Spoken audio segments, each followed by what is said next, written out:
기대작들이 몰아서 개봉한 수요일입니다. 저는 트위스터스와 행복의 나라, 에이리언 로물루스를 보고 왔습니다.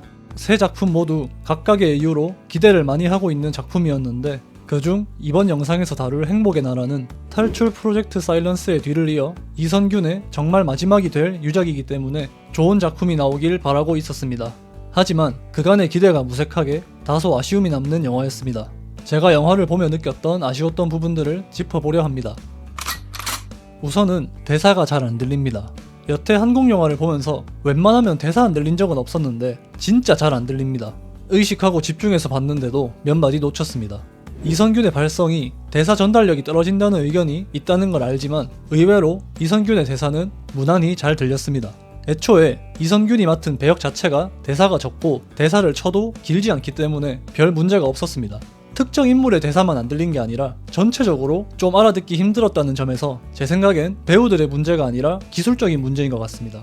그리고 초중반부의 편집이 매끄럽지 못하다고 느꼈습니다. 조정석이 연기한 정 변호사 캐릭터의 감정선을 짚어가며 봐야 되는 영화인데 자꾸 맥이 뚝뚝 끊기니 이 인물의 동기를 이해하기가 어려웠습니다. 제가 개인적으로 영화를 볼 때 개연성을 그닥 중요시 여기지 않는 사람인데도 불구하고 캐릭터에 대한 설명이 부족하다고 느껴졌습니다. 인물들의 대사도 예상을 크게 벗어나질 않았는데요. 실제로 있었던 사건을 다루는 영화다 보니 역사 자체가 스포일러라 내용 전개가 예상되는 건 너무도 당연합니다. 다만 매우 정직하게 역사적 사실에 대해 찍으면 그건 다큐멘터리고 제가 본 것은 극영화입니다. 실화를 바탕으로 거기에 영화적 연출과 각본을 더하는 건 감독을 비롯한 제작진의 역량입니다. 그런데 제가 영화를 보며 바로 다음에 이어질 대사를 맞춰가며 봤다는 건 아무래도 좀 부족한 부분이 있었던 게 아닌가 싶습니다.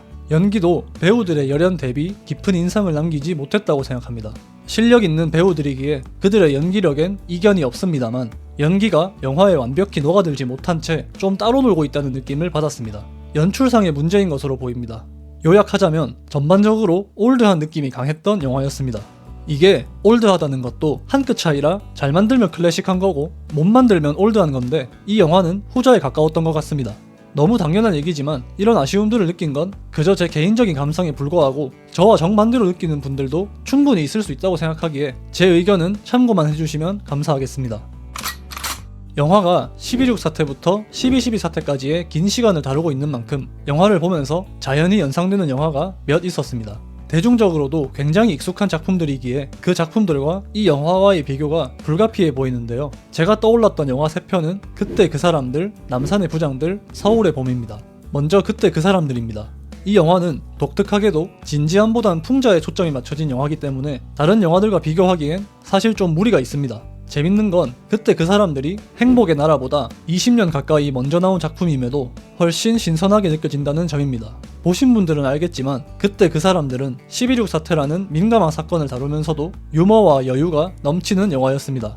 이에 비하면 행복의 나라는 텐션 조절 없이 직진하는 영화이기 때문에 그때 그 사람들과는 궤를 달리한다고 볼 수 있습니다.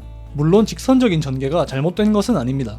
근데 이왕 직진할 거면 서울의 봄처럼 아예 폭주했으면 좋았을 텐데 그렇지도 않습니다. 서울의 봄은 텐션 조절이랄 것도 없이 아예 초반부터 긴박감을 끌어올려서 그걸 끝까지 유지해냈고 실제로 저도 보면서 진이 다 빠질 정도였는데요. 행복의 나라는 영화가 진행될수록 비극적인 현실과 불합리함이 점차 쌓여가며 후반부에서 그러한 울분을 감정적으로 터뜨리는 구조의 영화인데 저는 막판에 가서도 별 감흥을 느끼지 못했습니다. 법정극이 이러한 서사에 굉장히 제격인 장르임에도 맛을 못 살린 건 분명 아쉬움으로 남습니다.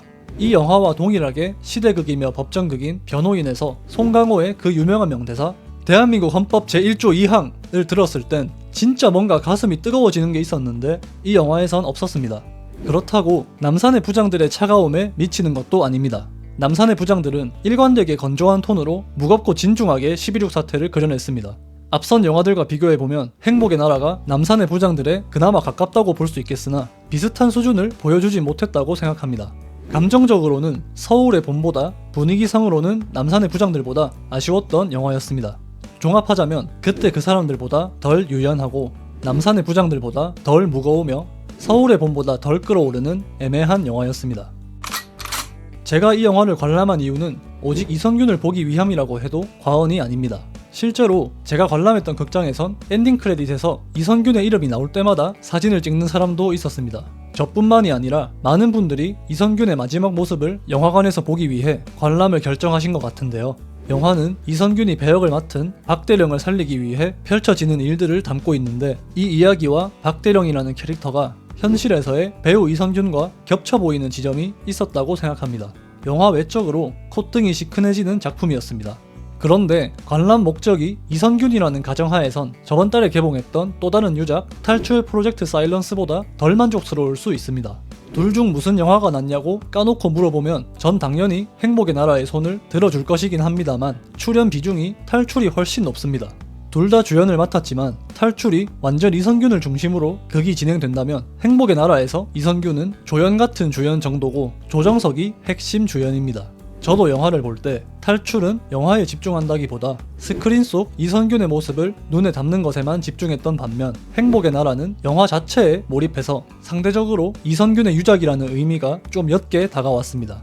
누가 뭐라 한들 두 편 모두 이선균의 유작이라는 사실은 변함없지만 그게 좀 더 확연히 드러나는 영화는 탈출이었습니다. 그럼에도 행복의 나라에서 중요한 배역을 맡아 좋은 연기를 보여주니 극장에서 관람할 가치는 충분하다고 생각합니다. 저는 할 일 없이 온갖 영화마다 비판만 해대는 사람은 결코 아닌데, 워낙 기대가 컸다 보니 실망도 커서 아쉬웠던 점을 좀 토로해 봤습니다. 다시 말씀드리지만 저 한 사람의 생각일 뿐 재밌게 봤다는 사람들을 매도할 생각은 일절 없습니다. 오히려 저처럼 아쉬워하는 것보다 재밌게 본 게 훨씬 낫죠. 그럼 다음 영상은 에이리언 로블루스 리뷰 영상으로 돌아오겠습니다. 시청해주셔서 감사합니다.